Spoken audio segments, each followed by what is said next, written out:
In play. The ABC News presidential debate starts right now. Is an ABC News special, the most consequential moment of this campaign, Kamala Harris. Donald Trump. We will soon be a great nation again. Face to face, historic. The ABC News presidential debate. Here now, David Muir and Lindsay Davis. Good evening, I'm David Muir, and thank you for joining us for tonight's presidential debate. We want to welcome viewers watching on ABC and around the world tonight. Vice President Kamala Harris, President Donald Trump are just moments away from taking the stage in this unprecedented race for president. And I'm Lindsay. Tonight's meeting could be the most consequential event of their campaign. Election day, now less than 2 months away. For Vice President Kamala Harris, this is her first since President Biden withdrew from the race on July 21st. That decision followed his debate against President Donald Trump in June. Since then, this race has taken on an entirely new dynamic. And that brings us to the rule of tonight's debate, 90 minutes with 2 commercial breaks. No topics or questions have been shared with the campaigns. The candidates will have 2 minutes to answer questions, and this is the clock. That's what they'll be being 2 minutes for rebuttals and 1 minute for follow-ups, clarifications, or responses. Their microphones will only be turned on when it's their turn to speak. No pre-written notes allowed. There is no audience here tonight in this hall at the National Constitution Center. This is an intimate setting for 2 candidates who have never met. President Trump won with one to deliver final closing. Vice President Harris selected the podium to the right. So let's now welcome the candidates to the stage. Vice President Kamala Harris and President Donald Trump.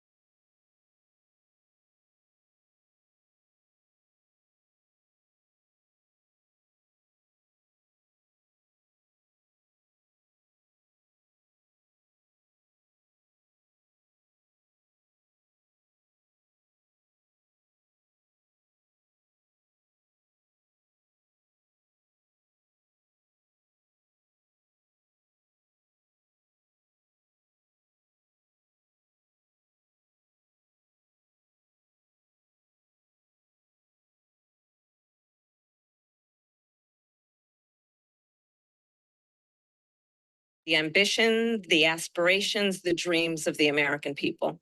And that is why I imagine and have actually a plan to build what I call an opportunity economy.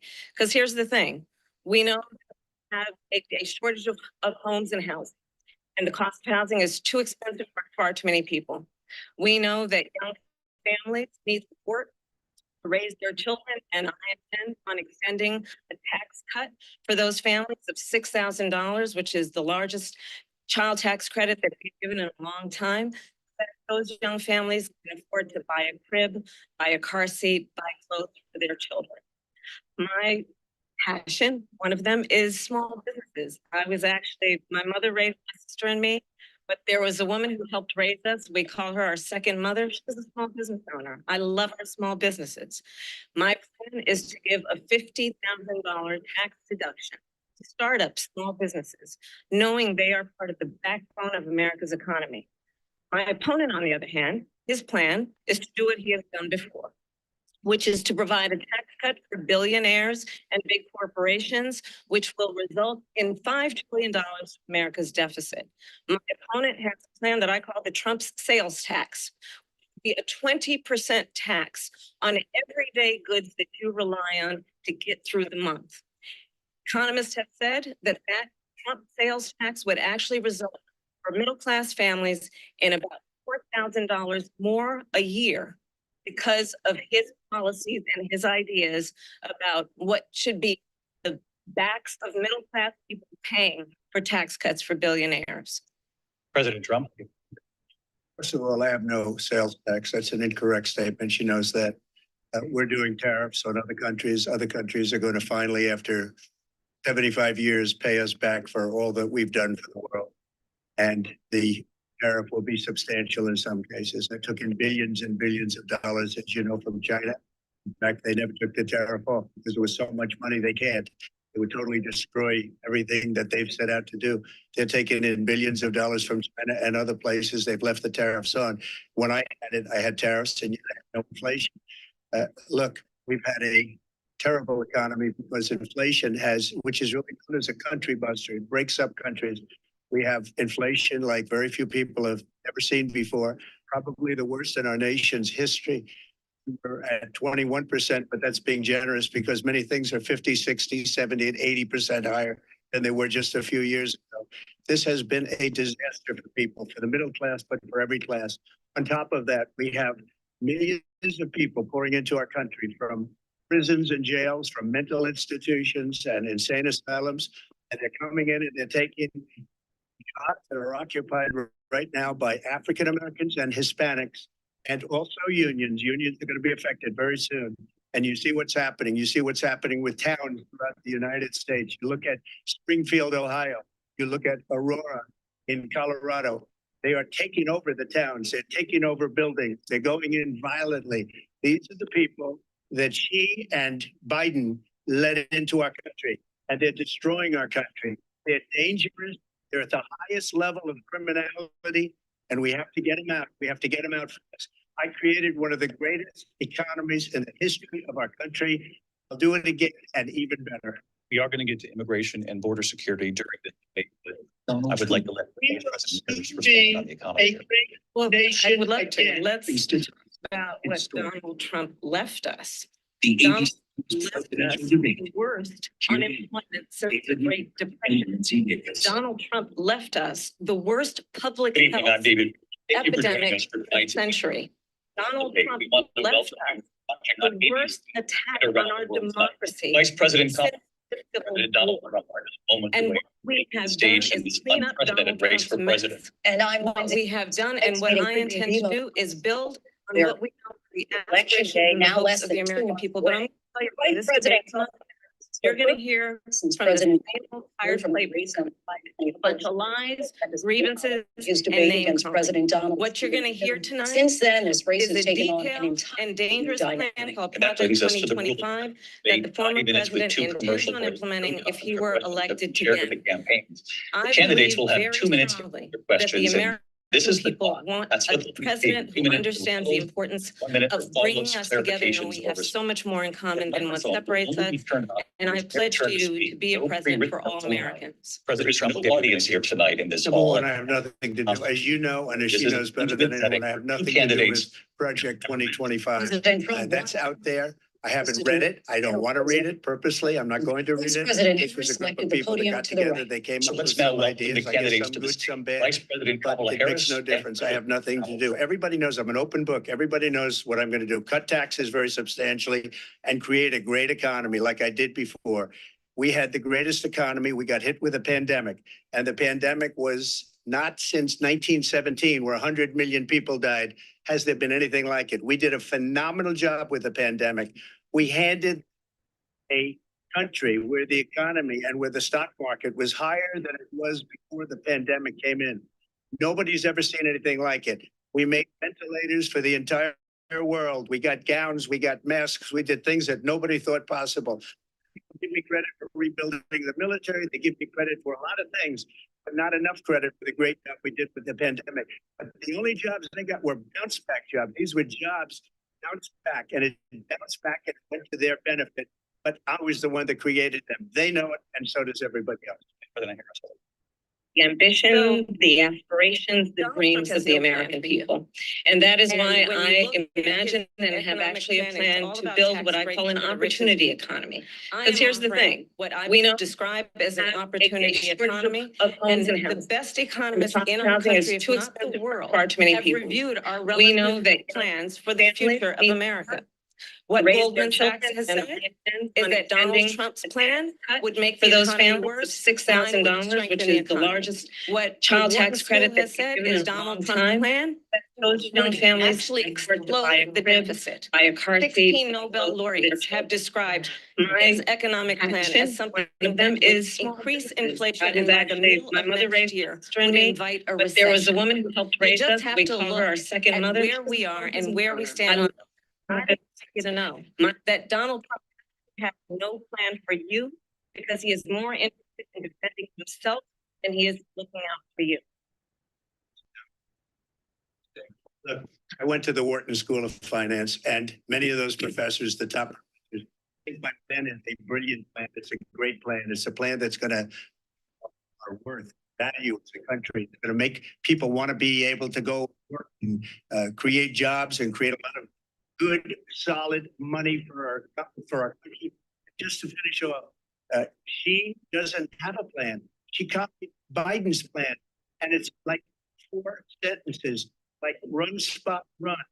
4 sentences. This, oh, we'll try and lower taxes. She doesn't have a plan. Take a look at her plan. She doesn't have a plan. Mr. President, I do want to drill down on something you both brought up. The Vice President brought up your tariffs. You responded, and let's drill down on this, because your plan is what she called is essentially a national sales tax. Your proposal calls for tariffs, as you pointed out here, on foreign imports across. At least said that you might double your plan, opposing tariffs up to 20% on goods coming into this country.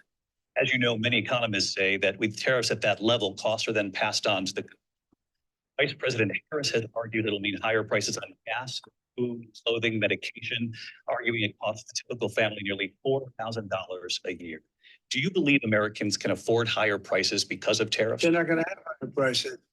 And who's going to have higher prices? China and all of the countries that have been ripping us off for years. I was the only president ever. China was paying us hundreds of billions of dollars, and so were other countries.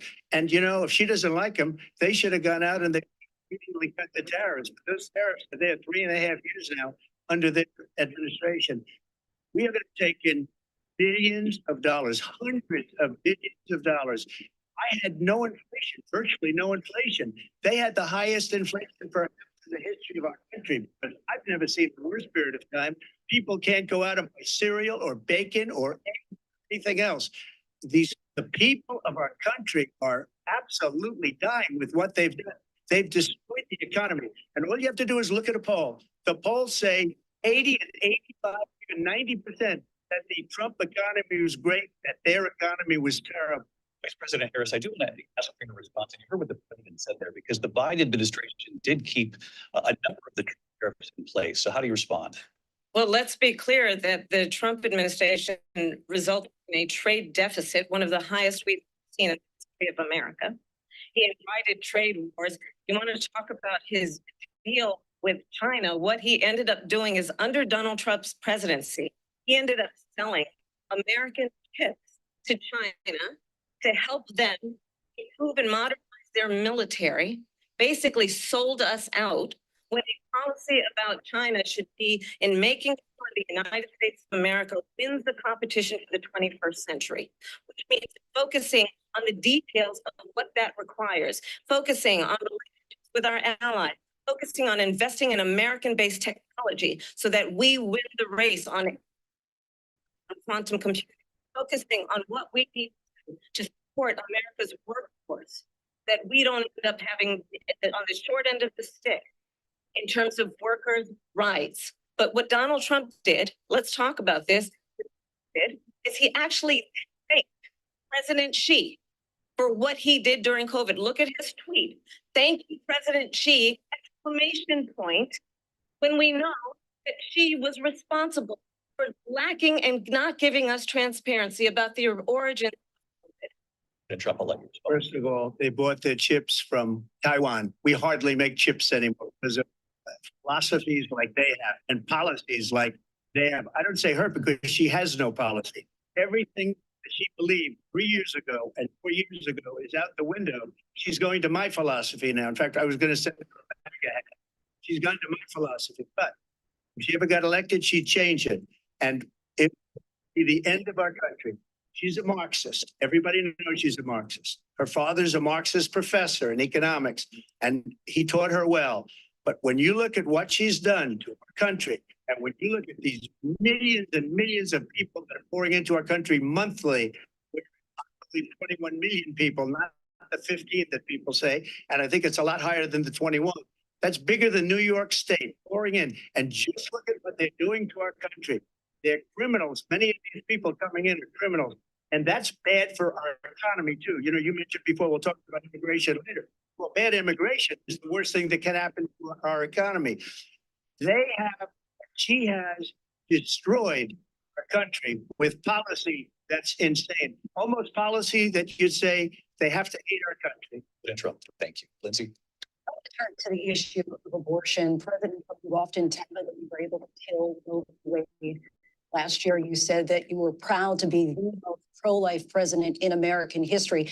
Then last month, you said that your administration would be great for women and their reproductive rights.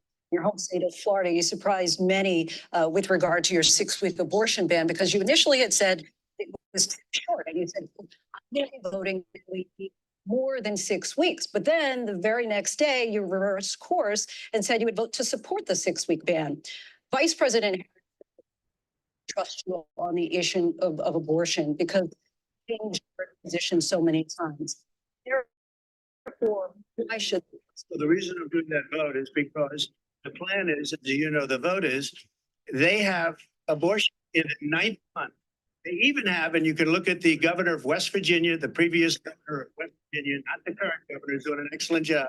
The governor before, he said the baby will be born and we will decide what to do with the baby. In other words, we'll execute the baby.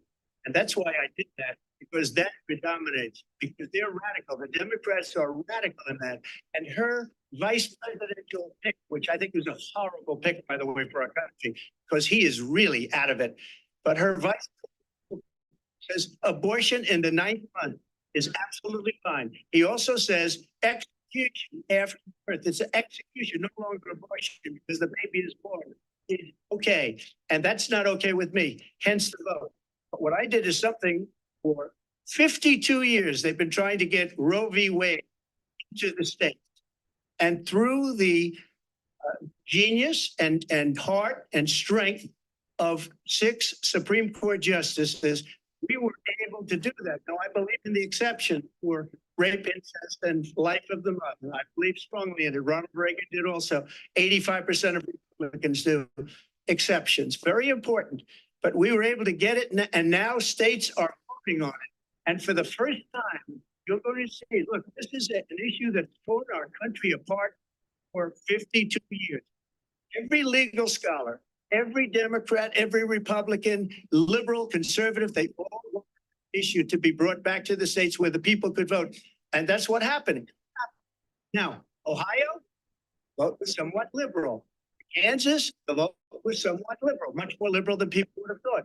But each individual state is voting. It's the vote of the people now. It's not tied up in the federal government. I did a great service in doing it. The Supreme Court had great courage in doing it. And I give tremendous credit to those 6. There is no state in this country after it's born. Madam Vice President, I want to get your response to President Trump. Well, as I said, you're going to hear a bunch of lies, and that's not actually a surprising fact. Let's understand how we got here. Donald Trump hand-selected 3 members of the United States Supreme Court with the intention that they would undo the protections of Roe v. Wade. And they did exactly as he intended. And now in over 20 states, there are Trump abortion bans, which make it criminal for a doctor or nurse to provide health care in one state, provide prison for life. Trump abortion bans make no exception even for rape and incest. To understand what that means, a survivor of a crime of violence to their body does not have the right to make a decision about what happens to their body next. That is immoral. And one does not have to abandon their faith or deeply held beliefs to agree. The government and Donald Trump certainly should not be telling a woman what to do with her body. I have women around our country who want to talk about this is what people wanted. Pregnant women who want to carry pregnancy to term, from a miscarriage, being denied care in an emergency room because the healthcare providers are afraid they might go to jail, and she's bleeding out in a car in the parking lot. She didn't want that. Her husband didn't want that. A 12 or 13-year-old survivor of incest being forced to carry a pregnancy to term. They don't want that.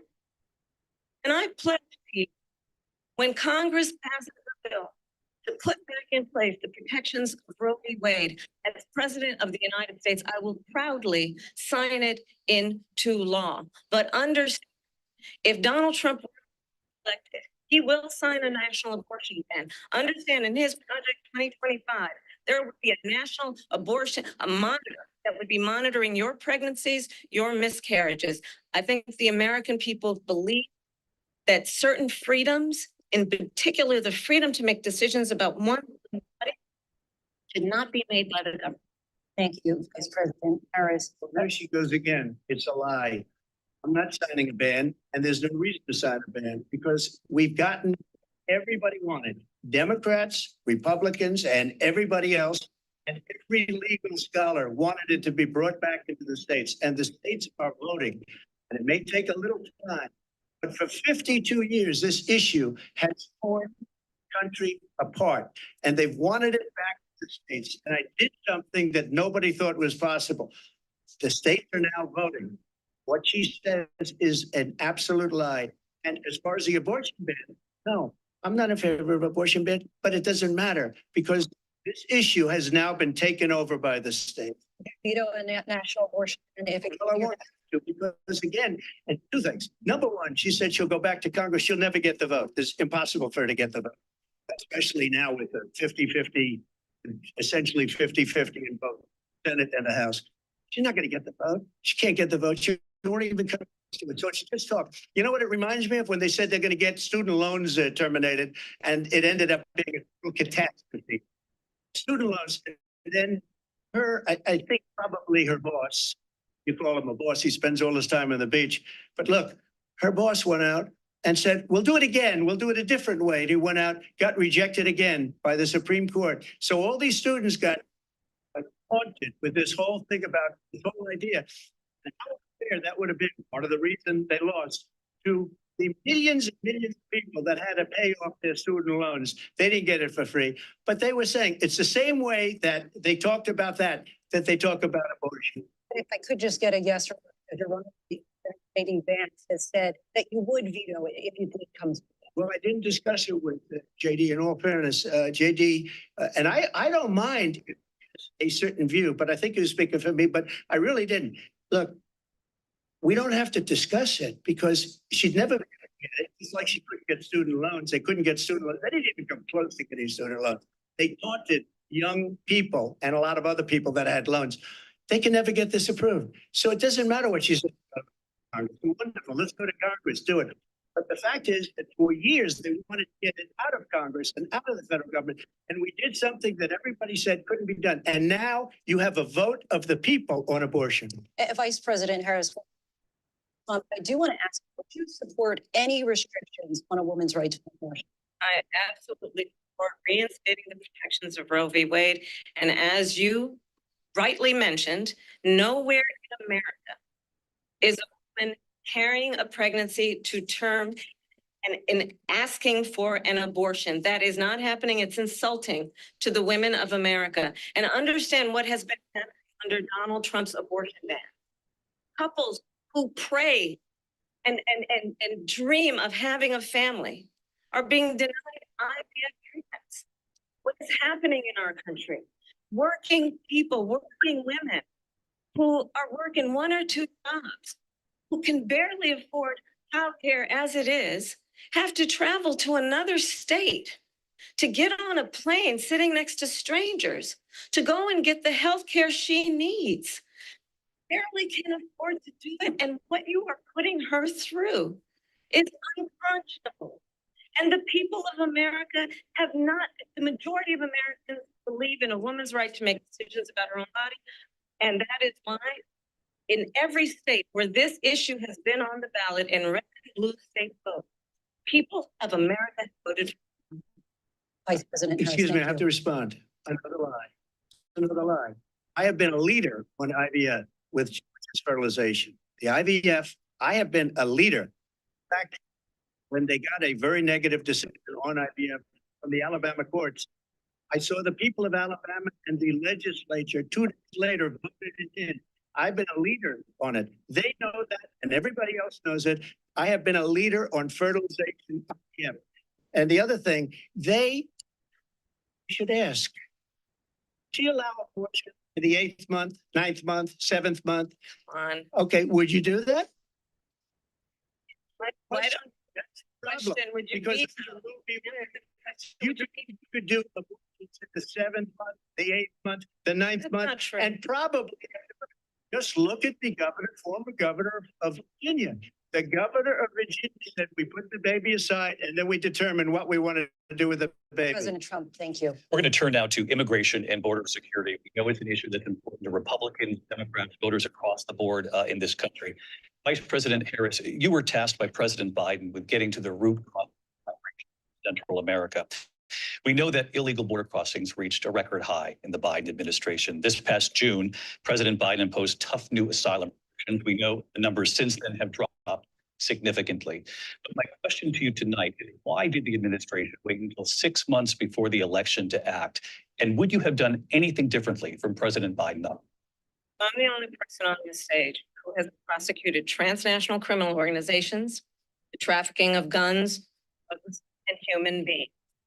And let me say that the United States Congress, including some of the most conservative members of the United States Senate, came up with a border security bill, which I supported. And that bill would have put 1,500 more border agents on the border to help those folks who are working now overtime trying to do their job. It would have allowed us to stem the flow of fentanyl coming into the United States. I know there are so many families watching tonight who have been personally affected by the surge of fentanyl in our country. The bill would have put more resources to allow us to prosecute transnational criminal organizations for trafficking in guns, drugs, and human beings. But you know what happened to that bill? Donald Trump got on the phone, called up the folks in Congress and said, kill the bill. And you know why? Because he preferred to run on a problem instead of fixing a problem. And understand, this comes at a time where the people of our country actually need a leader who engages in solutions, who actually addresses the problems at hand. But what we have in the former president is someone who would prefer to run on a problem instead of fixing a problem. And I'll tell you something, he's going to talk a lot tonight, even when it's a subject that is being raised. And I'm going to actually do something really unusual, and I'm going to invite you to attend one of Donald Trump's rallies, because it's a really interesting thing to watch. You will see during the course of his rallies, he talks about fictional characters like Hannibal Lecter. He talks about windmills cause cancer. And what you will also notice is that people start leaving his rallies early out of exhaustion and boredom. And I will tell you, the one thing you will not hear him talk about is you.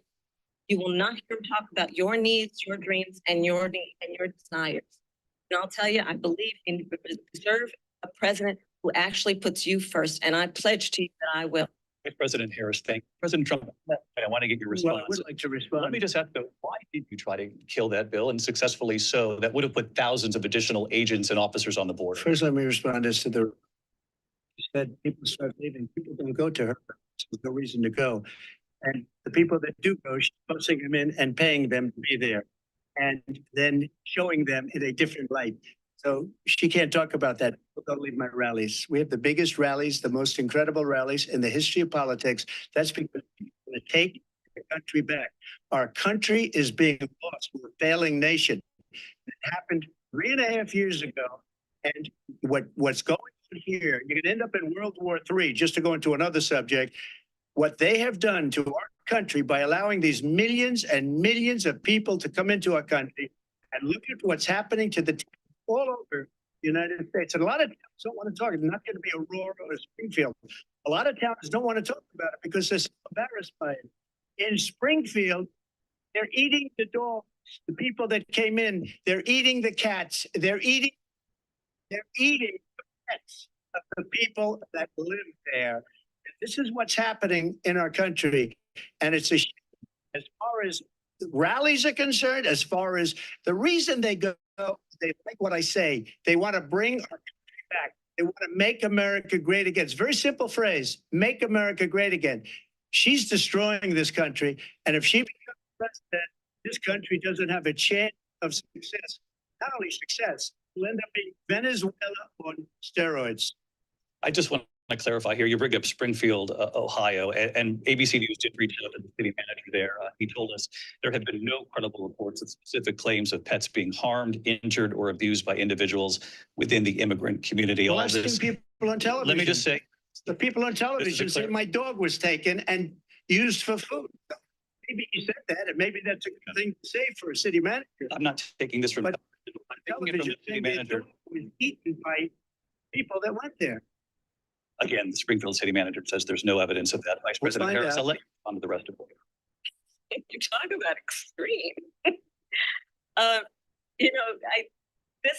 think one of the reasons why in this election, I actually have the endorsement of 200 Republicans who have formerly worked with President Bush, Mitt Romney, and John McCain, including the endorsement of former Vice President Dick Cheney and Congress member Liz Cheney. And if you want to really know the inside track on who former president is, if he didn't make it clear already, just ask people who have worked with him. His former chief of staff, four-star general, has said he has contempt for the Constitution of the United States. His former national security advisor has said he is dangerous and unfit. His former Secretary of Defense has said the nation would never survive another Trump term. And when we listen to this kind of rhetoric, when the issues that affect the American people are not being addressed, I think the choice is clear in this election. President Trump, give you a quick minute. To Thank you, because when I hear that, see, I'm a different kind of a person. I fired most of those people. Not so graciously. They didn't get things or a bad job. I fired them. They never fired one person. They didn't fire anybody having to do with Afghanistan and the Taliban and the 13 people who's were just killed, viciously and violently killed. And I got to know the parents and the family. They didn't fire. They should have fired all those generals, all the top people, because that was one of the most incompetently handled situations anybody has ever seen. So when somebody does a bad job, I fire him. And you take a guy like Esper, he was no good, I fired him. So he writes a book. Another one writes a book. Because with me, they can write books. With nobody else can they? But they have done such a poor job, and they never fire anybody. Look at the economy. Look at the inflation. They didn't fire any of their economists. They have the same people. That's a good way not to have books written about you. But just to finish, I got more votes than any Republican in history by far. In fact, I got more votes than any sitting president in history by far. we continue on immigration. It was what you wanted to talk about earlier. So let's get back to your deportation proposal that the vice president has reacted to. Well, President Trump, you called this the largest domestic deportation operation in the history of our country. You say you would use the National Guard. You say if things get out of control, no problem using the U.S. military. You also said you would use local police. How would you deport 11 million undocumented immigrants? I know you believe that number is much higher. Take us through this. What does this look like? Will authorities be going door to door in this country? Yeah, it is much higher because of them. They allowed criminals, many millions of criminals. They allowed terrorists. They allowed common street criminals. They allowed people to come in, drug dealers, to come into our country, and they're now in the United States and told by their countries like Venezuela, don't ever come back or we're going to kill you. Do you know that crime in Venezuela and crime in countries all over the world is way down? You know why? Because they've taken the criminals off the street and they've given them to her to put into our country. And this will be one of the greatest mistakes in history for them to allow. And I think they probably did it because they think they could vote. But it's not worth it because they're destroying the fabric of our country by what they've done. There's never been anything done like this at all. They've destroyed the fabric of our country. Millions of people let in, and all over the world, crime is down all over the world except here. Crime here is up and through the roof. Despite their fraudulent statements that they made, crime in the country is a new form of crime. It's called crime, and it's happening at levels that nobody thought possible. President Trump, you know the FBI says overall violent crime is actually coming down. Excuse me, the FBI, they were defrauding statements. They didn't include the worst cities. It didn't include the cities with the worst crime. It was a fraud, just like their number of 818,000 that they created turned out to be a fraud. President Trump, thank you. I'll let you. President. Well, I think he was so rich, coming from someone who has been prosecuted for national security crimes, economic crimes, election interference, has been found liable for sexual assault, and his next big court appearance is in November at his own criminal sentencing. So let's be clear where each person stands on the issue of what is important about respect for the rule of law and respect for law enforcement. The former vice president called for defunding federal law enforcement, 45,000 agents, get this, on the day after he was arraigned on 34 felony counts. So let's talk about what is important in this race. It is important that we move forward, that we turn the page on this same old tired rhetoric and address the needs of the American people, address what we need to do about the housing shortage, which I have a plan for, address what we must do to support small businesses, address bringing down the price of groceries. Please.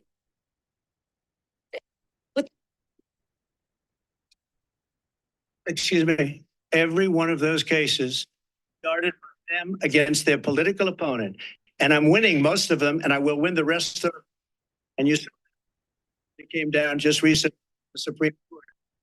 Most of them. But those are cases.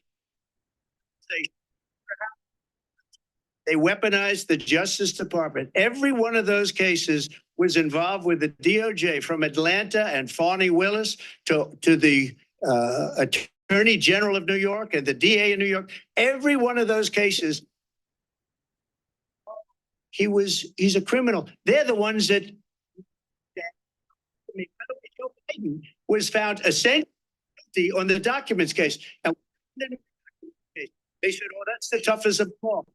A complete and total, it was thrown out. It's wet. They used it to try and win an election. President They're Trump. fake cases. Really quick response here, Vice President. Justice Department. Let's talk about extreme and the context in which this election in 2024 is taking place. The United States Supreme Court recently ruled to essentially be immune from any misconduct if he were to enter the White House again. Understand, this is someone who is open to eliminate, I'm quoting, the Constitution of the United States, would weaponize justice against his enemies. Someone who has openly expressed disdain for members of our, understand what it would mean if Donald Trump were back in the White House with no, certainly now the court won't stop him. We know J.D. Vance is not going to stop him. It's Vice President stop Harris. him. Thank you. Lindsay.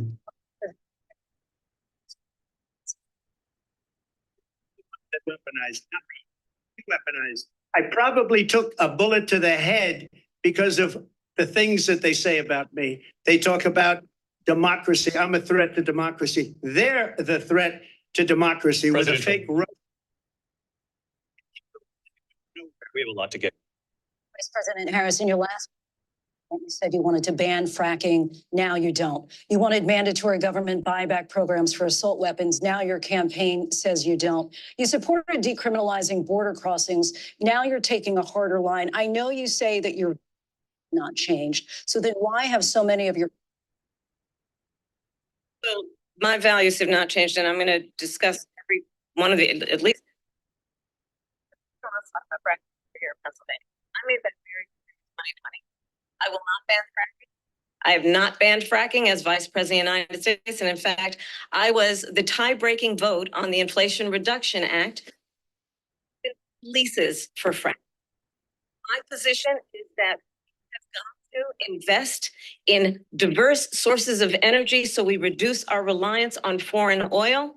We have had largest increase in domestic oil production and because of an approach that recognizes that we cannot over rely on foreign oil. As it relates to my values, let me tell you, I grew up a middle-class kid raised by a hardworking mother who and was able to buy our first home when I was a teenager. The values I bring to the importance of home ownership, knowing not everybody got hand silver platter and then filed bankruptcy 6 times, is a value that I bring to my work. Say we are going to work with the builder, create 3 million homes by the end of the term. My work that is related to having a friend when I was in high school who was sexually assaulted by her stepfather. And my focus then on protecting women and children from violent crime is based on a value that is deeply grounded in the importance of standing up for those who are most vulnerable. It's about protecting in Medicare. It's based on long-standing work that I have done. My values have not changed. And what is important is that there is a president who actually brings values and a perspective that is about and not beating people down. And the true measure is the leader who actually understands strength is not in, it's in lifting people up. I intend to be that president. I wish my father was a Queens, and it would make fun from him, but I was given a fraction into many dollars, many billions. And when people see it, they are even surprised. So we don't have to talk about that. Fracking, she's been against it for 12 years. Defund the police, she's been against that forever. She gave all very wrongly, very horribly. Everybody's laughing at it, okay? They're all laughing at it. She gave up at least 12 and probably 14 or 15 different policies. Like, she was big on defund the police. Minnesota, she went out, wait a minute. You don't mind. Sound familiar? She went out in Minnesota and wanted to let criminals that killed people, that burned down Minneapolis, she went out and raised money to get them out of jail. She did things that nobody would ever think of. Now she wants to do transgender operations on illegal aliens that are in prison. This is a radical liberal that would do this. She wants to confiscate your gun, and she would never allow fracking in Pennsylvania. If she won the election, fracking in Pennsylvania will end day one. Just to finish one thing, in my opinion. So I got the oil business going like nobody has ever done before. When they took over, they got rid of it, started getting rid of it, and the prices were going up the roof. They immediately let guys go to where they were. I would have been 5 times higher, because you're talking about 3 years ago. They got it up to where I was because they had no choice, because the prices of energy were quadrupling and doubling. You saw what happened to gasoline. So they said, let's go back to Trump. But if the election, the day after that election, they'll go back to destroying our country, and oil will be dead. Fossil fuel will be dead. We'll go back to windmills, and we'll go back to solar, where they need a whole desert to get some energy. Solar 400, 500 acres of desert soil. Trump, we have a These lot are of not good issues things that for we the have environment. Have an election in this. And I want to talk about the peaceful transfer of power, which, of course, we all know is a cornerstone of our democracy. And on January 3rd, told your supporters to march to the Capitol. You said you would be right there with them. The country and the world saw what played out at the Capitol that day, the officers coming under attack. Aides in the West Wing say you watched it on the office. You did send out tweets, but it was more than 2 hours before you sent out that video message. Is there anything you did on that?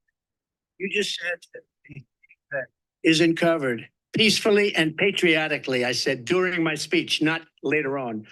Peacefully, and nobody on the other side was killed. Ashley Babbitt was shot by an out-of-control police officer. I should have never, ever shot her. It's a disgrace. We didn't do this group of people that have been treated so badly. I ask, what about all the people that are pouring into our country and killing people that she allowed to pour in? She was the border czar. Remember that. She was the border czar. She didn't want to be called the border czar because she's embarrassed by the border. In fact, she said at the beginning, "Oh, I'm surprised you're not talking about the border yet." That's because she knows what a bad job they've done.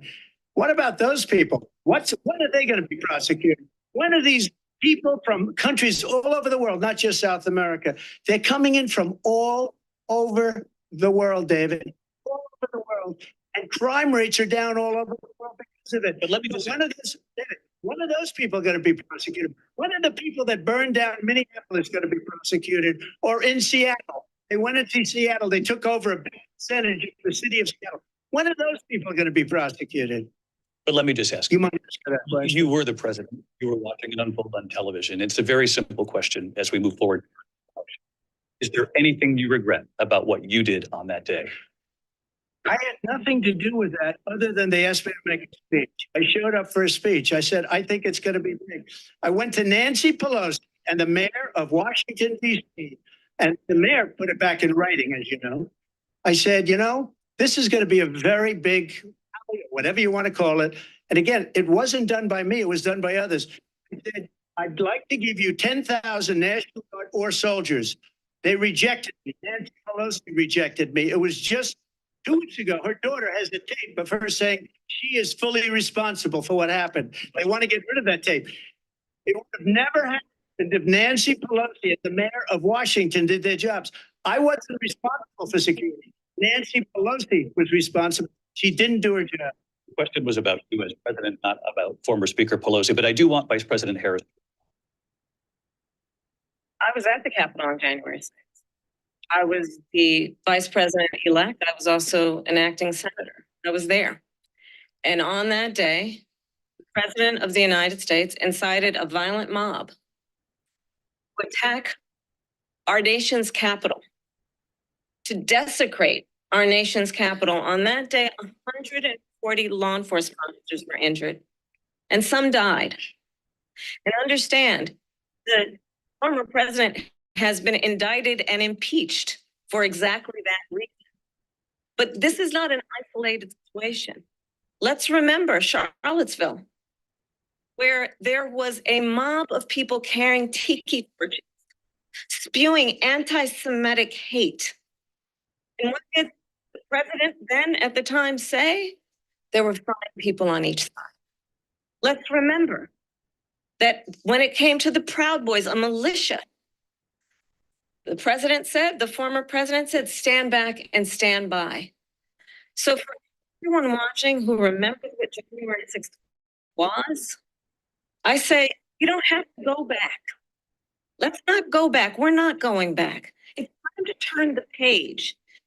And if that was a bridge too far for you, well, there is a place in our campaign for you to stand, country, stand for our democracy, to stand for rule of law, and to end the chaos, and to end the approach that is about attacking the foundations of our democracy because you don't like the outcome. And be clear on that point. Donald Trump, the candidate, has said in this election there will be a bloodbath if this and the outcome of this election is not to his liking. Let's turn the page on that.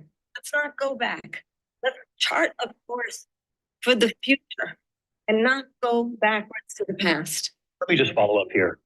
It was a different term, and it was a term that related to energy because they have destroyed our energy business. That was where bloodbath was. Also, on Charlottesville, that story has been, as you would say, debunked. Laura Ingraham, Sean Hannity, Jesse, all of these people, they covered it. If they go an extra sentence, they will see it was perfect. It was debunked in almost every newspaper, but they still bring it up, just like they bring 2025 up. They bring all of this stuff up. I ask you this, you talk about the Capitol. Why are we allowing these millions of people to come through the southern border? How come she's not doing it? And I'll tell you what I would do, and I would be very proud to do it. I would say we would both leave this debate right now. I'd like to see her go down to Washington, D.C. during this debate because we're wasting a lot of time. Go down to, because she's been so bad, it's so ridiculous. Go down to Washington, D.C.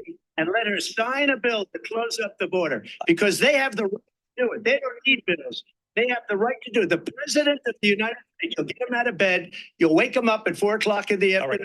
Say, come on down to the office. Let's sign a bill.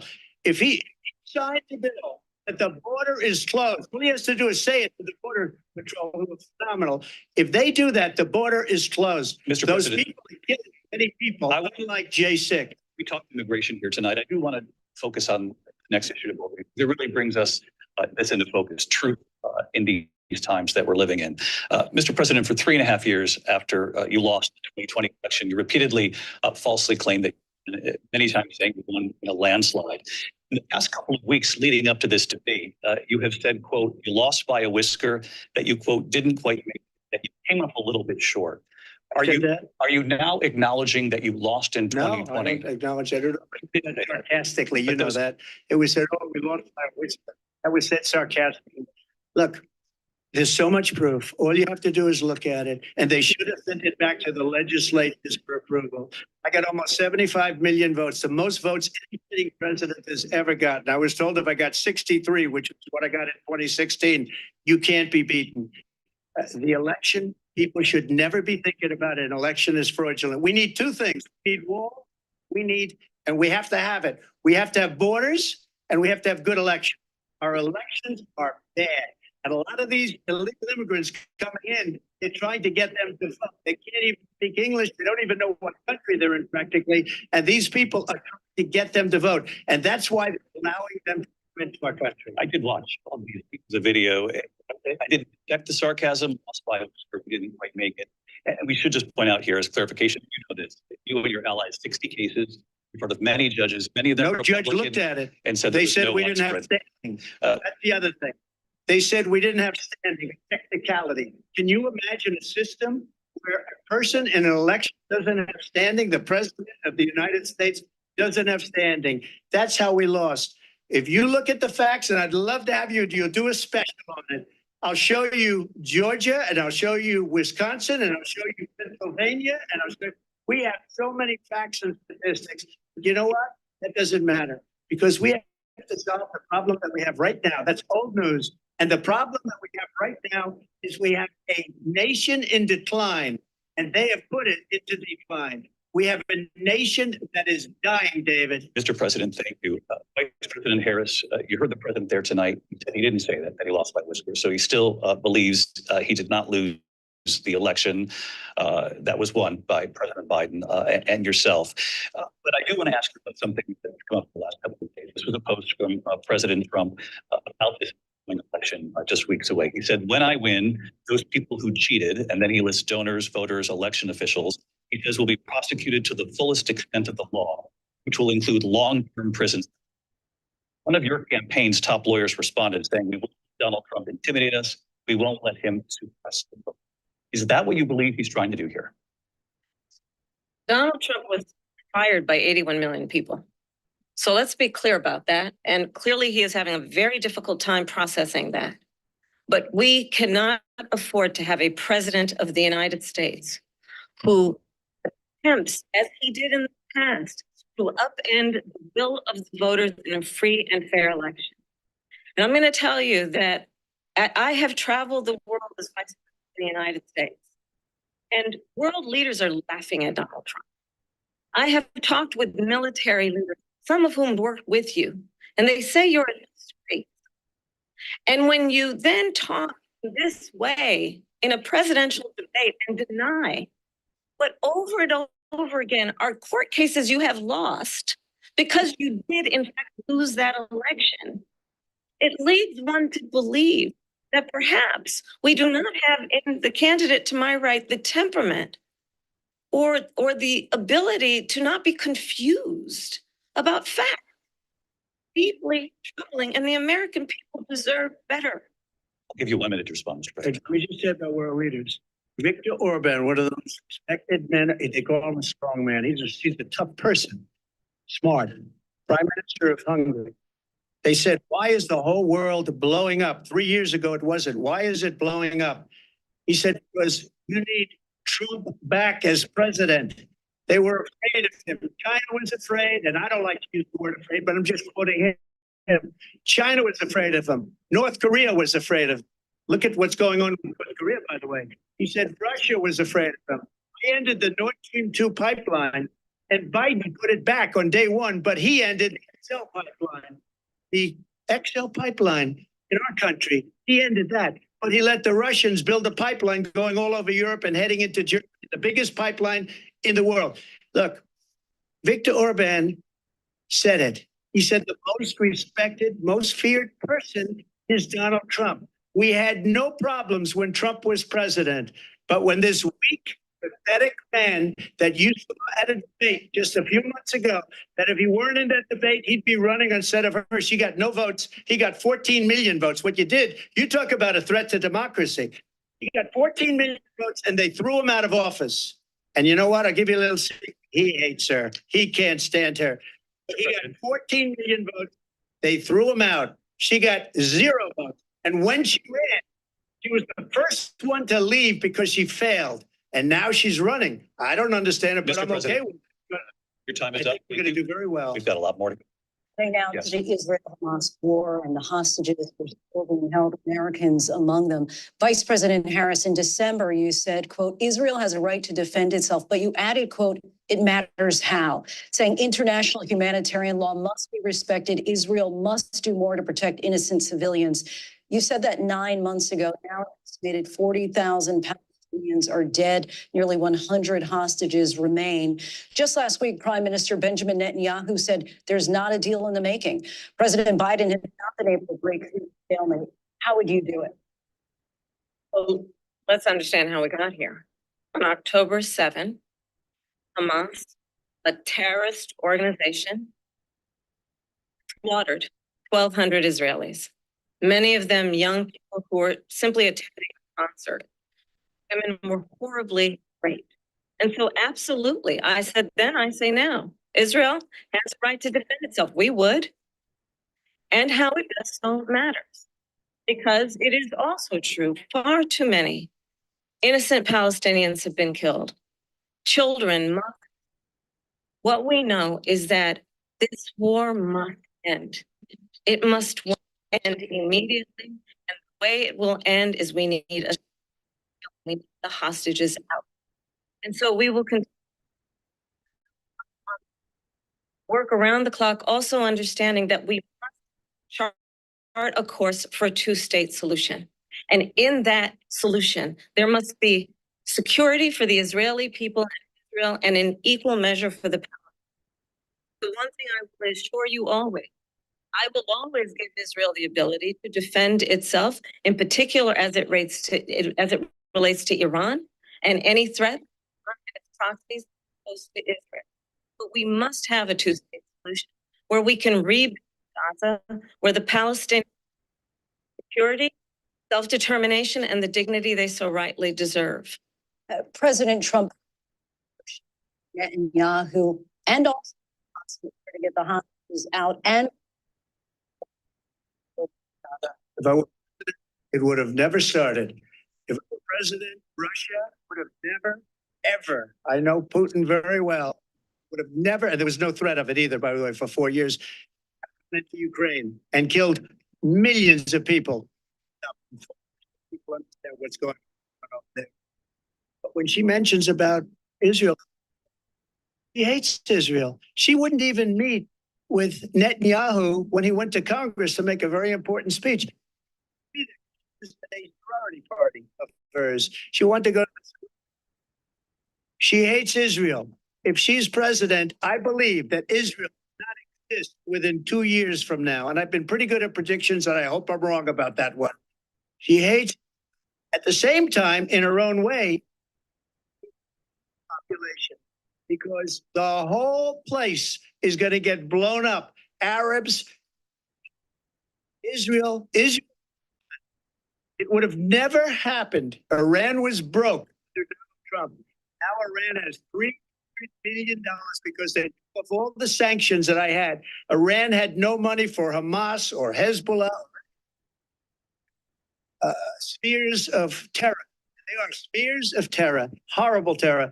They had no money. It was you covered it pretty well, actually. They had no, they were broke. Now they're a rich nation. And now what they're doing is they're spreading that money around. Look at what's happening with the Houthis and Yemen. Look at what's going on. It never happened. I will get that settled fast, and I'll get the war, Ukraine and Russia ended. If I'm president-elect, I'll get it done before even president. Vice President Harris, he's No, that's absolutely not true. I have my entire career and life supported Israel and the Israeli people. He knows that. He's trying to divide and distract from the reality, which it is very well known that Donald Trump is weak and wrong on national security.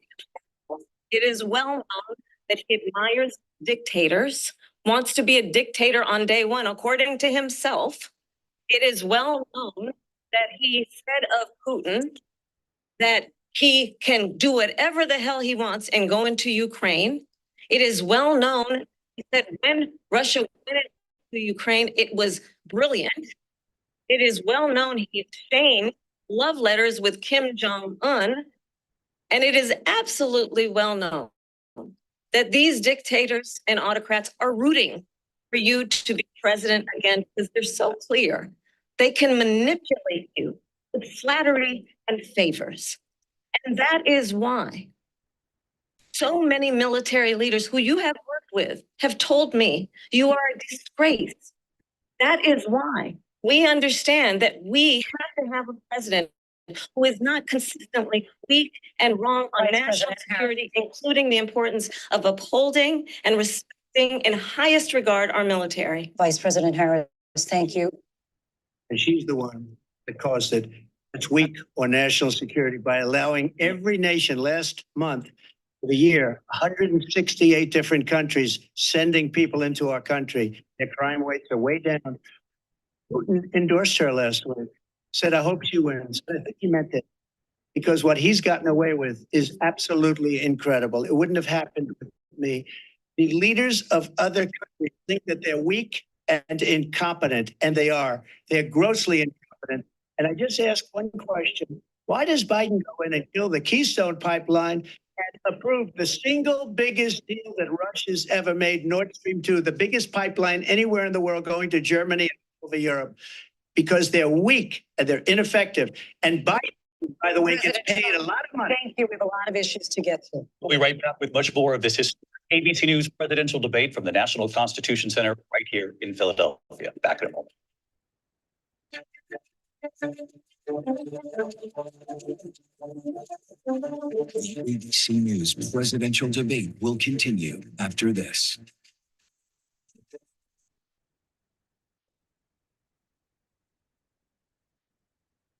It was a regular day for 19-year-old Melissa Witt. She went to meet her mom at a bowling church league, but she never makes it into the bowling alley. My gut knew this was not a young girl who just ran away. New information and pools of blood were found by detectives who I just love to have her back more than anything in the world. It is a heart-wrenching day for the family of Melissa Witt. Police found the body in the Ozark National Forest. He had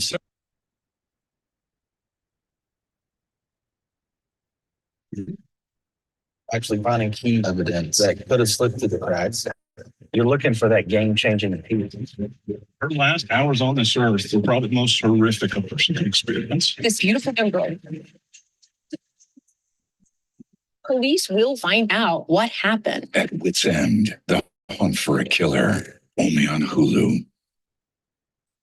Baywatch is a fantasy. When you hear that theme song, it was a wild time, and I was a wild chick.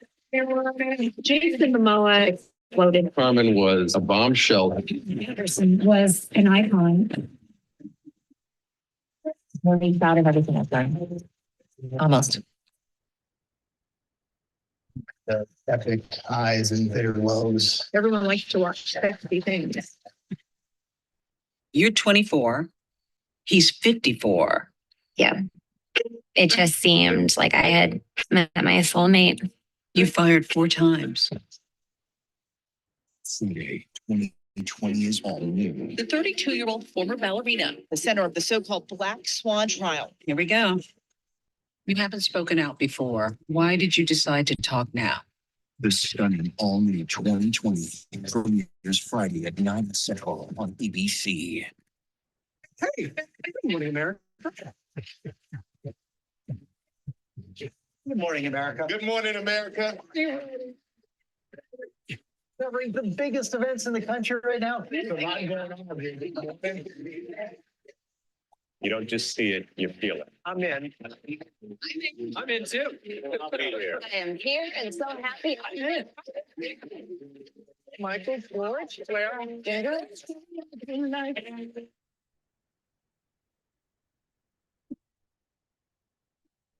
Nice fridge. It's not dog food. It's fresh pet. Real meat, real veggies. For thy beast.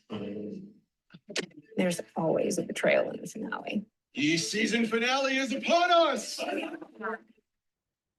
Don't feed in thy fridge. It's not dog food. It's fresh pet. Real meat, real veggies. For thy beast.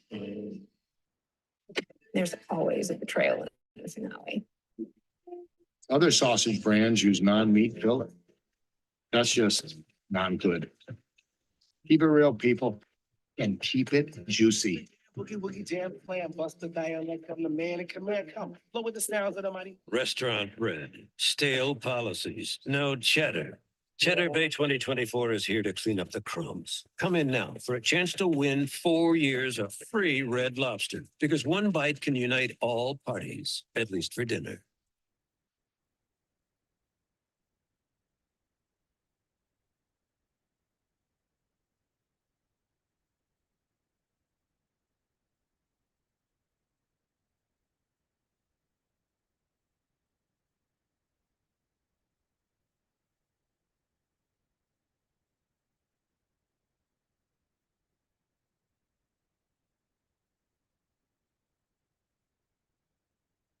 You're streaming ABC News Live.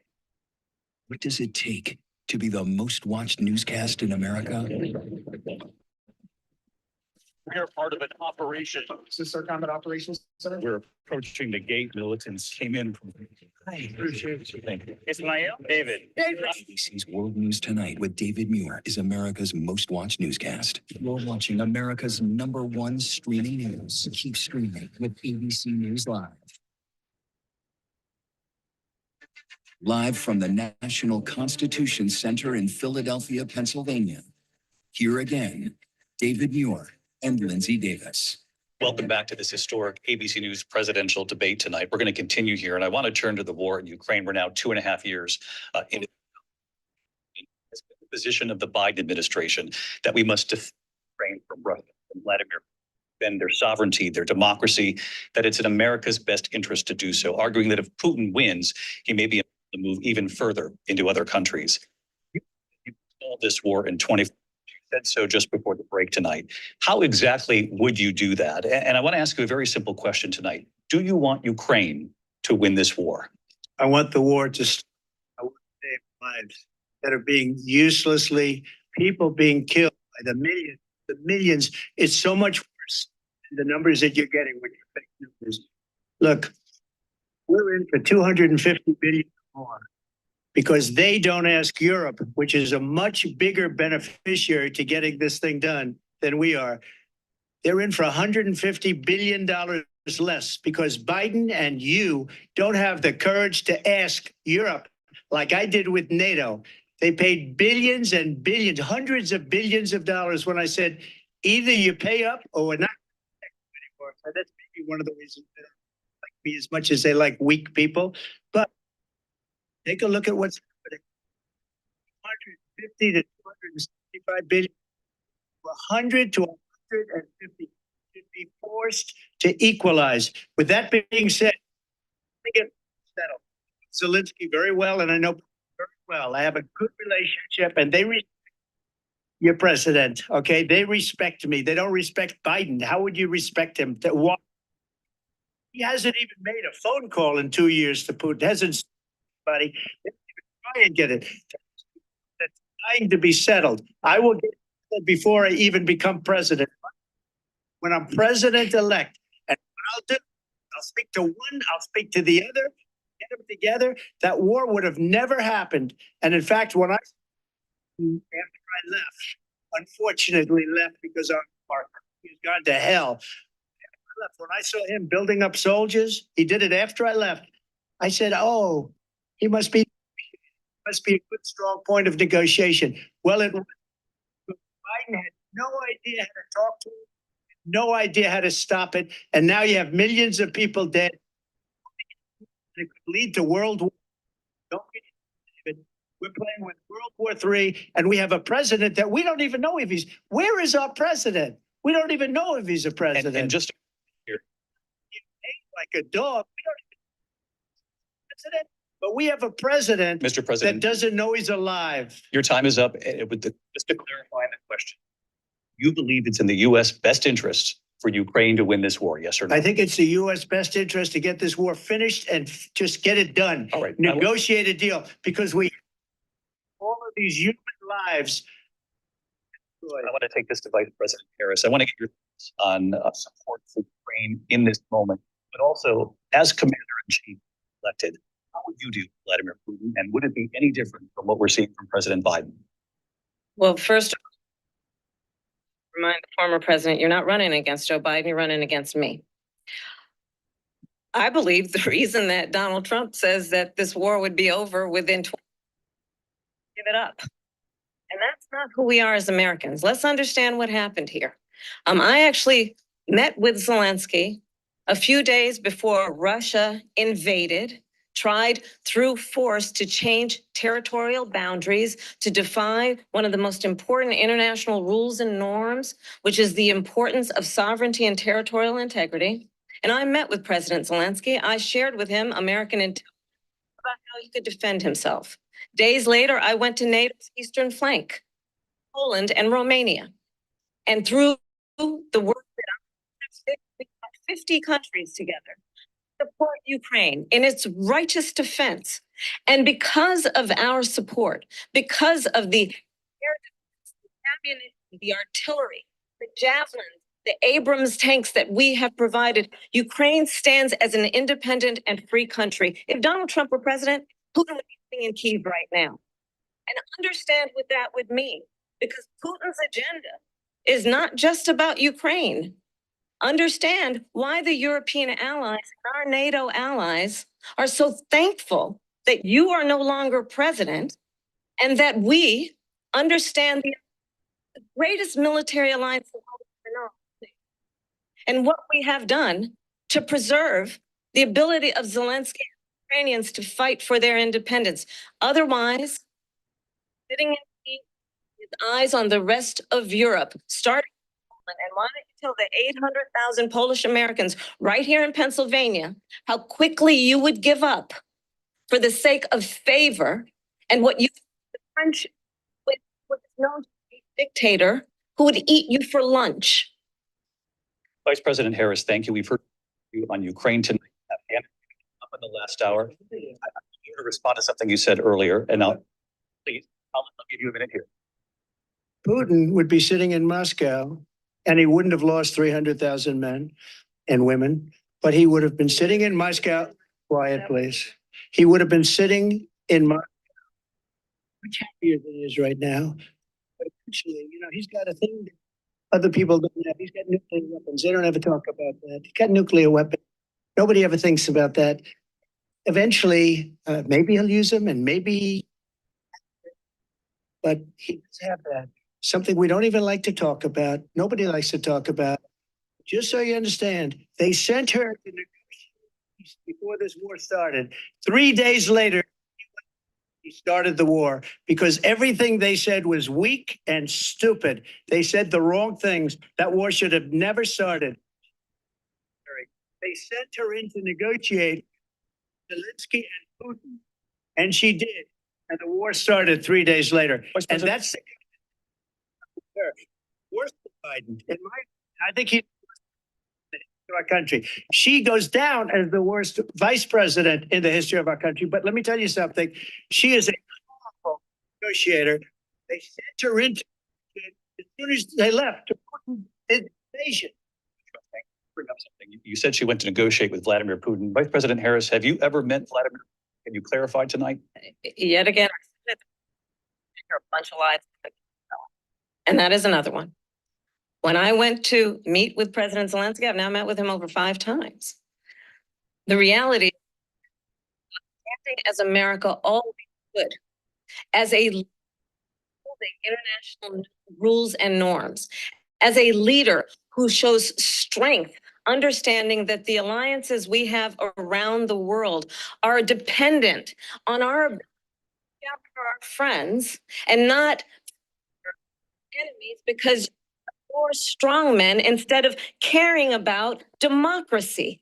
And that is what is at stake here. The President of the United States is commander-in-chief, and the American people have a right to rely on a president who understands the significance of America's role in terms of that there is stability and ensuring we stand up for our principles and not sell them for the benefit of personal flattery. Talked about Ukraine and Vladimir Putin. I'm going to talk about it came up in the first hour of this debate. I want to move on to Afghanistan. Said Trump did the most amazing thing I've ever seen. He got these countries, the 20 countries at the time, to pay up. He said, I've never seen NATO. That I've never seen. For years, we were paying almost all of NATO. We were being ripped off by European nations, both on trade and on NATO. I got them to pay up by saying one of the statements you made before, if you don't pay, we're not going to protect you. President Otherwise, Trump. we would have never gotten it. He said it was one of the most incredible jobs that he's ever seen done. Thank you. I want to turn to Afghanistan. First hour of the debate. A poignant moment today on Capitol Hill, honoring the soldiers who died in the chaotic withdrawal from Afghanistan. I do want to ask the Vice President, do you believe you bear any in the way that withdrawal? Well, I will tell you, I agree with President Biden's decision to pull out of Afghanistan, or President said they would, and Joe Biden did. And as a result, America's taxpayers are not paying the $300 million a day we were paying for that endless war. And as of today, there is not one of the United States military who is in active duty in a combat zone in any war zone around the world the first time in the century. But let's understand how we got to where we are.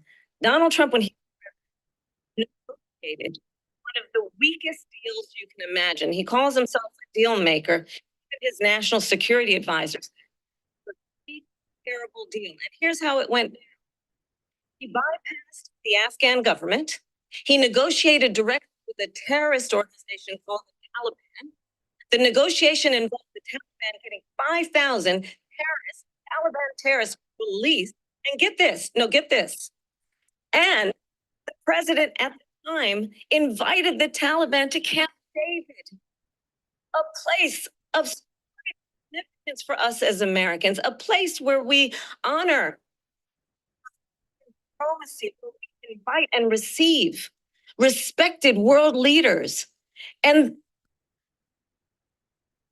former president, as president, invited them to Camp David because he does not again appreciate the role and responsibility of the president of the United States to be commander-in-chief with a level of respect.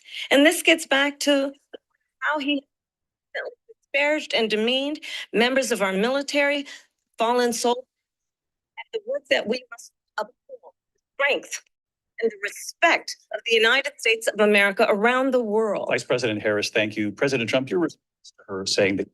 Yeah, thank you. So, if you take a look at that period of time, our soldiers, a lot of them with snipers, and I got involved with the Taliban because the Taliban were doing the killing. That's the fighting force with it. I don't bother doing that because, the wrong people. But I got involved. And the head of the Taliban, he is still the head of the Taliban. And I told Abdul, do it anymore. You're going to have problems. And he said, why do you send me a picture of my house? I said, you're going to have to figure that out, Abdul. And for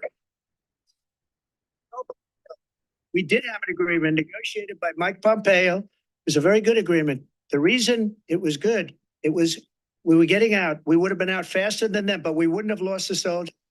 Americans behind that. We wouldn't have left $85 worth of brand new, beautiful military behind. And just to finish, they blew it. The agreement said you have to do this, and they didn't do it. The agreement was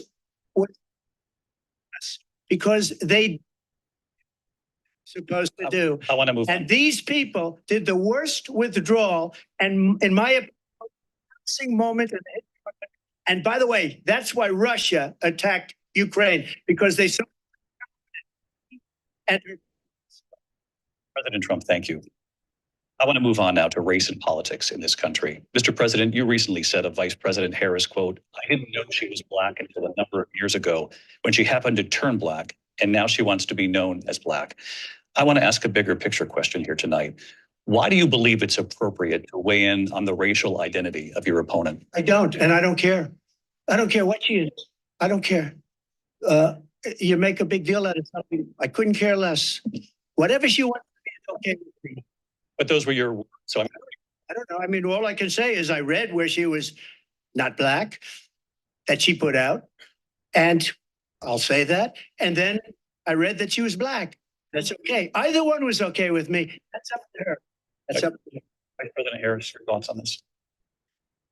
I think it's, I mean, honestly, I think it's a tragedy that we have someone who wants to be president who has consistently, over the course of his career, attempted to use race to divide the American people. You know, I do believe that the vast majority of us know that we have so much more in common than what separates us, and we don't want this kind of approach that is just constantly trying to divide us, and especially by race. And let's remember how Donald Trump started. He was a land, he owned land, he owned buildings, and he was investigated because he refused to rent property to Black families. Let's remember, this is the same individual who took out a full-page ad in the New York Times calling for the execution of 5 young Black and Latino boys who were innocent. Part 5. Took out a full-page ad calling for their execution. This is the same individual who spread birther lies about the first Black president of the United States. And I think the American people want better than that, want better than this, want someone who understands, as I do, I travel our country. We see in each other a friend. We see in each other a neighbor. We don't want a leader who is constantly trying to have Americans point their fingers at each other. I meet people all the time who tell me, can we please just have discourse about how we're going to invest in the aspirations and the ambitions and the dreams of the American people, knowing that regardless of people's color or the language their grandmothers speak, we all have the same dreams and aspirations and want a president to invest in those, not in hate and division. Vice President Harris, thank you. Lindsay? This is now your 3rd time. This is the most divisive presidency in the history of our country. There's never been anything like it. They're destroying our country. And they come up with things like what she just said, going back many, many years, when a lot of people, including Mayor Bloomberg, agreed with me on the Central Park, they admitted, they said they pled guilty. And I said, well, if they pled guilty, they badly hurt a person, killed a person ultimately. And if they pled guilty, then they pled, we're not guilty. But this is a person that has to stretch back years, 40, 50 years ago, because there's nothing now. I built one of the greatest economies in the history of the world, and I'm going to build it again. It's going to be bigger, better, and stronger. But they're destroying our economy. They have no idea what a good economy is. Their oil policies, every single policy. And remember this, she is Biden. You know, she's trying to get away from Biden. I don't know when she says she is Biden. The worst inflation we've ever had. A horrible economy because inflation has made it so bad and she can't get away with that. Briefly. Clearly, I am not Joe Biden, and I am certainly not Donald Trump. And what I do offer is a new generation of leadership for our country. One who believes in what is possible, one who brings a sense of optimism about what we can do instead of always disparaging the American people. I believe in what we can do to strengthen our small businesses, which is why I have a plan. Let's talk about our plans and let's compare the plans. I have a plan to give startup businesses $50,000 tax deduction to pursue their ambitions, their innovation, their ideas, their hard work. I have a plan, $6,000 for young families for the first year of your child's life to help you in that most critical stage of your child's development. I have a plan that is about allowing people to be able to pursue what has been fleeting in terms of the American dream by offering a help with down payment of $25,000 down payment assistance for first-time home buyers. That's the kind of conversation I believe, David, that people really want tonight, as opposed to a conversation that is constantly about belittling and name calling. Let's turn the page Vice and President move Harris, forward. thank you. Let's turn to policy. President Let's turn Trump, back we to have to policy. move on. President Trump. Let's turn to policy, She has please. a plan to defund the police. She has a plan to confiscate everybody's gun. President Trump, She we has do a have to plan move to on to not other allow issues. fracking in Pennsylvania or anywhere else. Okay. That's what the plan is. Until just leave. I just need Lindsay, to go ahead. respond because Trump, no, the President former Trump- president has said No, I'm something sorry. twice that I need to respond Well, to. I'm sorry, I just need to move respond on, Vice one President time Harris. to what he has President said. Time running for president, you have long vowed to repeal and replace the Affordable Care Act, also known as Obamacare. You have failed to accomplish that. You now say you're going to keep Obamacare unless you can do something much better. Last month, you said, "Oh, we're working on it." So tonight, 9 years after you first started running, do you have a plan? Can you tell us what it is? Obamacare was lousy healthcare, always was. It's not good today. And what I said, that if we come up with something, and we are working on things, we're going to do it and we're going to replace it. But remember this, I inherited Obamacare because Democrats wouldn't change it. They wouldn't vote for it. They were unanimous. They wouldn't vote to change it. They would have done that. We would have had a much better plan than Obamacare. But the Democrats came up, they wouldn't vote. I had a choice to make when I was president. Do I save it and make it as good as it can be? Never going to be great. Or do I let it rot? And I felt I had an obligation, even though politically it would have been good to just let it rot and let it go away. I decided, and I told my people, the top people, and they're very good people. I have a lot of good people at administration. I read about the bad ones. We had some real bad ones too, and so do they. They have really bad ones. They don't get rid of them. Let me just explain. I had a choice to make. Do I save it and make it as good as it can be, or do I let it rot?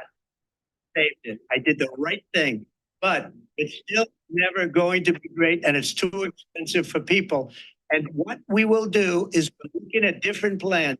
If we can come up with a plan that's going to cost our people, our population, less money and be better healthcare than Obamacare, then I would absolutely do it.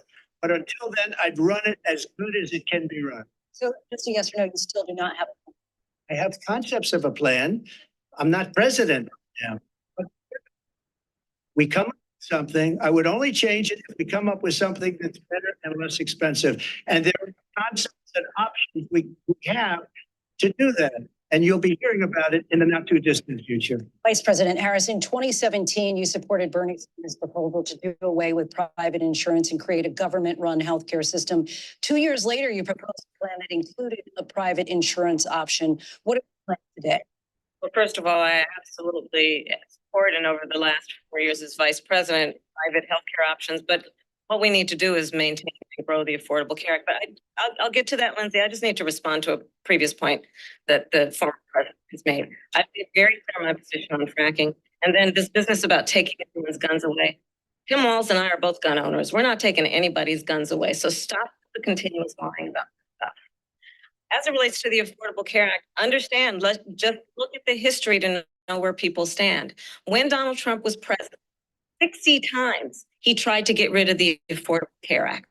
60 times. I was a senator at the time when I will never forget the early morning hours when it was up for a vote in the United States Senate. Late, great John McCain, who you have disparaged, being you don't like him, you said at the time, because he got caught. He was an American hero. The late, great John McCain, I will never forget that night, walked onto the Senate floor and said, no, you don't. No, you don't. No, you don't get rid of the Affordable Care Act. You have no plan. And what the Affordable Care Act has done is eliminate the ability of insurance companies to deny people with pre-existing conditions. I don't have to tell people much tonight. You remember what that was like? Remember when an insurance company could deny if a child had asthma, if someone was a breast cancer survivor, if a grandparent had diabetes? And thankfully, as I've been vice president and we over the last years have strengthened the Affordable Care Act, we have allowed for the first time Medicare to negotiate drug prices on behalf of you, the American people. Donald Trump said he was going to allow Medicare to negotiate drug prices. He did. And now we have capped the cost of insulin at $35 a month. Since I've been vice president, we have capped the cost of prescription medication for seniors at $2,000 a year. And when I am president, we will do that for all people, understanding that the value I bring to this is that access to health care should be a right and not just a privilege of those who can afford it. And the plan has to be strengthen the Affordable Care Act, not get rid of it. Vice President Harris, in terms of where Donald Trump stands on that. I want to move to an issue that's important for a You lot made of a mistake. Number one, John McCain fought Obamacare for 10 years, but it wasn't only him. It was all of the Democrats that kept it going. And you know what? We could do much better than Obamacare, much less money. But she won't improve private insurance for people, private medical insurance. That's another thing she doesn't want to give. President People Trump. are paying privately for insurance that have worked hard and made money, and they want private. She wants everybody to be on government insurance where you wait months for an operation that you need immediately. President Trump, thank you. Another issue that we'd like to get to that's important for a number of Americans, in particular younger voters, and that's climate change. With regard to the environment, you say that we have to have clean air and clean water. Vice President Harris, you call climate change an existential threat. The question to you both tonight is, what would you do to fight climate change? And Vice President Harris, will start with you. 1 minute for you each. Well, the former president had said that climate change is a hoax. And what we know is that it is very real. You ask anyone who lives in a state who has experienced these extreme weather occurrences, who now is either being denied home insurance or it's being jacked up. You ask anybody who has been the victim of what that means in terms of losing their home, having nowhere to go. We know that we can actually deal with this issue. Young people of America care deeply about this issue. And I am proud that as vice president over the last 4 years, we have invested $1 trillion in a clean energy economy, while we have also increased domestic gas production to historic levels. We have created over 800,000 new manufacturing jobs while I have been vice president. We have invested in clean energy to the point that we are opening up factories around the world. Donald Trump said he was going to create manufacturing jobs. He lost manufacturing jobs.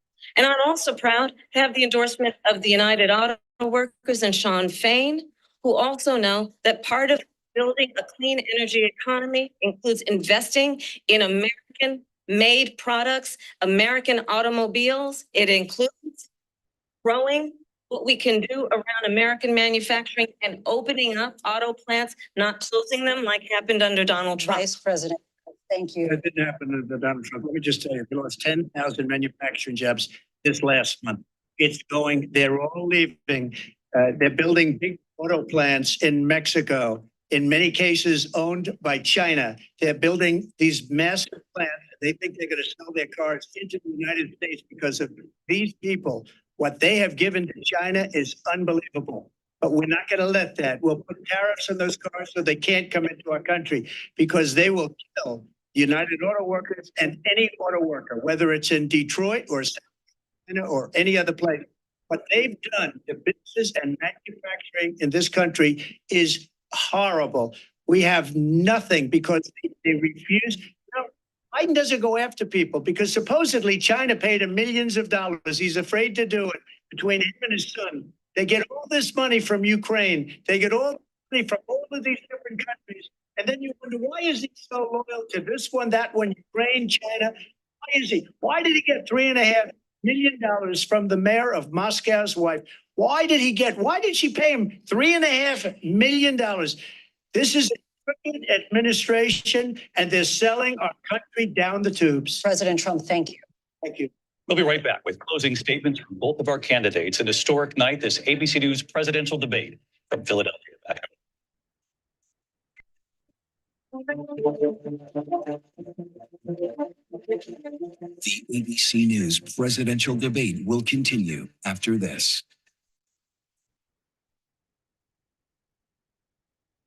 Baywatch is a fantasy. Baywatch was sexy. Dog food in thy fridge? It's not dog food. It's fresh pet. Real meat, real veggies. For thy beast? There's always a betrayal in this finale. Sure. This prints business cards, but we also print these and those and engrave that. We print your brand on everything so customers can notice you, remember you, and fall in love with you. If you need it, we print it with 25% off for new customers at vistaprint.com. Other sausage brands use non-meat filling. That's just non-good. Keep it real, people, and keep it juicy. Boogie woogie jam plan, bust the dialect, come the man and command, come. Look with the sounds of the money. Vote Cheddar Bay 2024, because when Red Lobster's biscuits rise, America thrives. So come in now for a chance to win 4 years of free Red Lobster, because one bite can unite all parties, at least for dinner. In the neighborhood, every delivery is a treat. One pistachio for you, sir. One strawberry fruit, please. Oh, enjoy it. Oh, perfect. By waiver. Something minty? Of course, it's a large. A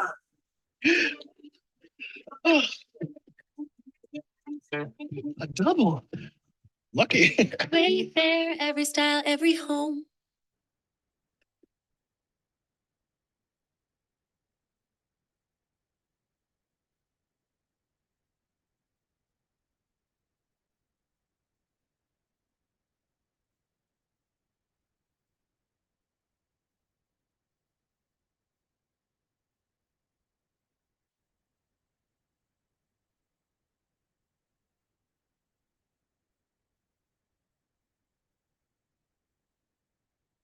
On ABC.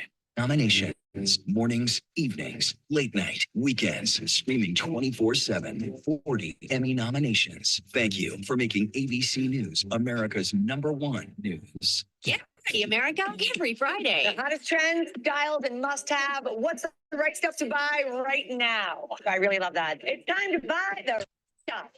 And save big time too. The right stuff. Fridays on GMA. You're going to love it.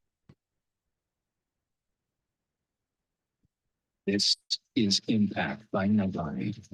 Are you kidding me? My sense is that everybody around him is right now. Brittany describes having a secret abortion that not even her family knew about. That's going on with Faith. What is the relationship like between Harry and William today? What did people start to say? You look great. Are you on Ozempic? I told the kids, I said, I'm not even going to let you eat breakfast until you get your chores done. She talks about tough love and harsh punishment. No, it's abuse. I think Scott Peterson murdered his wife and his child. Prove me wrong. You feel the church accepted abuse? Yep, that's him. Yep. Ready? Does your church protect sexual predators?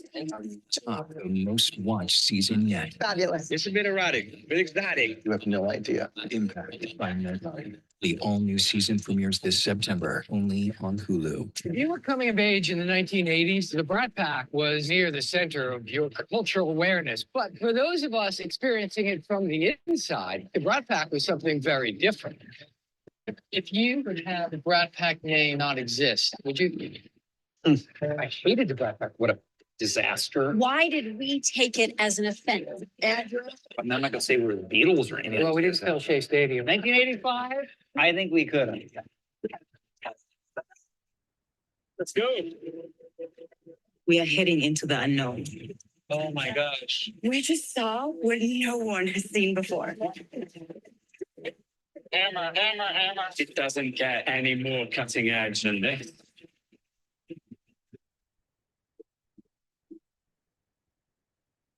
From the floor of the Republican National Convention, I'm Rachel Scott. Wherever the story is, we'll take you there. You're streaming ABC News Live. Live from the National Constitution Center in Philadelphia, Pennsylvania. Here again, David Muir and Lindsay Davis. Welcome back tonight. The time has come for closing statements and Vice President Harris. So I think you've heard tonight two very different visions for our country. One that is focused on the future, and the other that is focused on the past, and an attempt to take us backward. But we're not going back. And I do believe that the American people know we all have so much more in common than what separates us. And we can chart a new way forward. And a vision of that includes having a plan, understanding the aspirations, the dreams, the hopes, the ambition of the American people, which is why I intend to create an opportunity economy, investing in small businesses, in new families, in what we can do around protecting seniors, what we can do that is about giving hardworking folks a break and bringing down the cost of living. I believe in what we can do together that is about sustaining America's standing in the world and ensuring that we have the respect that we so rightly deserve, including respecting our military and ensuring we have the most lethal fighting force in the world. I will be a president that will protect our fundamental rights and freedoms, including the right of a woman to make decisions about her own body and not have her government tell her what to do. I'll tell you, I started my career as a prosecutor. I was a DA, I was an attorney general, a United States senator, and now vice president. I've only had one client, the people. And I'll tell you, as a prosecutor, I never asked a victim or a witness, are you a Republican or a Democrat? The only thing I ever asked them, are you okay? And that's the kind of president we need right now. Someone who cares about you and is not putting themselves first. I intend to be a president for all Americans and focus on what we can do over the next 10 and 20 years to build back up our country by investing right now in you, the American people. President Harris, thank you. President Trump. So she just started by saying she's going to do this, she's going to do that, she's going to do all these wonderful things. Why hasn't she done it? She's been there for 3.5 years. They've had 3.5 years to fix the border.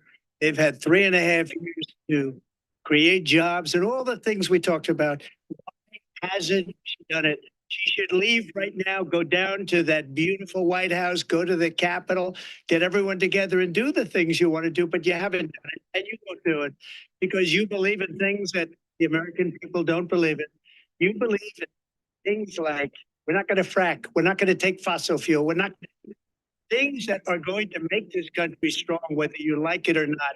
Germany tried that, and within 1 year, they were back to building normal energy plants. We're not ready for it. We can't sacrifice our country for the sake of bad vision. But I just ask one simple question.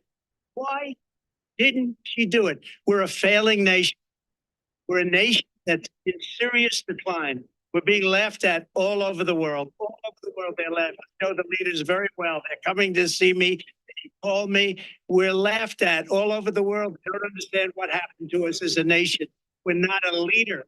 We don't have any idea what's going on. We have wars going on in the Middle East. We have wars going on with Russia and Ukraine. We're going to end up in a third world war, and it'll be a war like no other because of nuclear weapons, the power of weaponry. I rebuilt our entire military. She gave a lot of it away to the Taliban. She gave it to Afghanistan.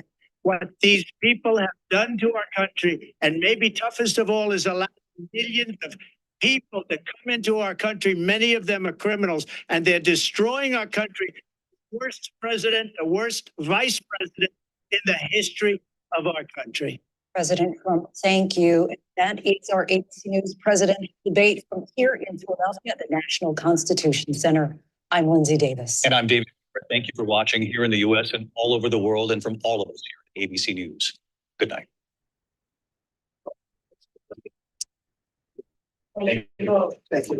And we are here live on ABC with our post-debate comments. I'm Martha Raddatz. It was a lively debate, from the economy to abortion to Afghanistan. They had it all, and it was historic. John Carl, fiery. Wow. Wow. That was quite a debate. And I'm Jonathan Carl here with, of course, Mary Bruce and Rachel Scott. Our reporters across the news division have been updating our live blog, looking at some of the allegations made back and forth, doing fact checks. You can find all of that on abcnews.com. But I would like to replay the moment at the very start of this debate